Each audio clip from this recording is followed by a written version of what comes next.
যদি বলা যায় আমার তো পয়সা নিয়েছি এরা কি হয় আপনার স্মার্টফোন নাই এরা সবার স্মার্টফোন দরকার কি না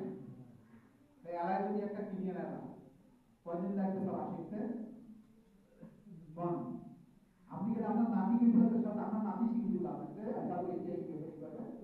কিভাবে মেসেজ পাঠায় কিভাবে ফেসবুক করে ইউটিউব হ্যাঁ ওরা তো যদি আমরা স্কুল কলেজ ইউনিভার্সিটিতে পড়তেন রসুল স্যারের কাছে আসার পরে কাছে বলতেন যে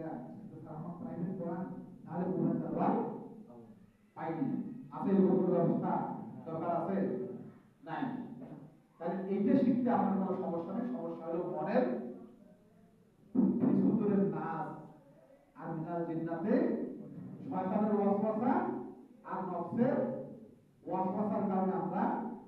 শিখি না শিখতে পারি না এই জন্য এইটা কি জন্য শেখা দরকার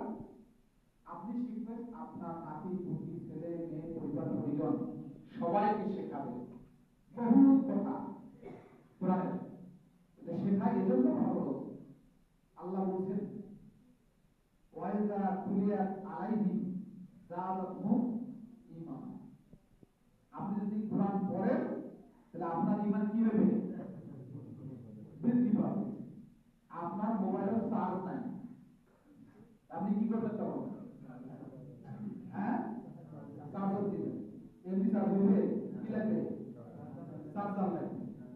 তাহলে আপনার ঈমানের চার্জ নাই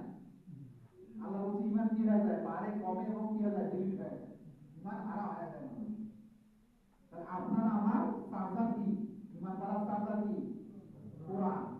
যতই পড়বে ততই কি হবে ঈমান বাড়বে চার্জ হবে যেটা আমি বললাম কে বলছে আল্লাহ আমাদের ঈমান দুর্বল হওয়ার কারণ হচ্ছে আমাদের ঈমানের যে ব্যাটারি বা ঈমানের যে চার্জার সেই চার্জার কি হয়ে গেছে ব্যাটারি ডাউন হয়ে গেছে ব্যাটারি ফিউজ হয়ে গেছে তার কারণে আর চার্জ হয় না এত ওয়াট নসিহত করে তারপরে কি হয় না কাজ হয় না কারণ কি ওই ব্যাটারি ডাউন ওই ব্যাটারি ফিউজ এই জন্য ওয়াট নসিহত করার পর কাজ হয় না এই জন্য আপনার আমার কি বোঝা যাচ্ছে আপনার আমার ব্যাটারিতে চার্জ ফুল চার্জে রাখার জন্য কোরআন পড়তে হবে কোরআন বুঝতে হবে কোরআন শিখতে হবে আপনার নাতি নাতি যদি আপনার সকালে যদি আপনি পড়েন আপনার বউ পড়ে আপনার বেটা বউ পড়ে আপনার বেটা পড়ে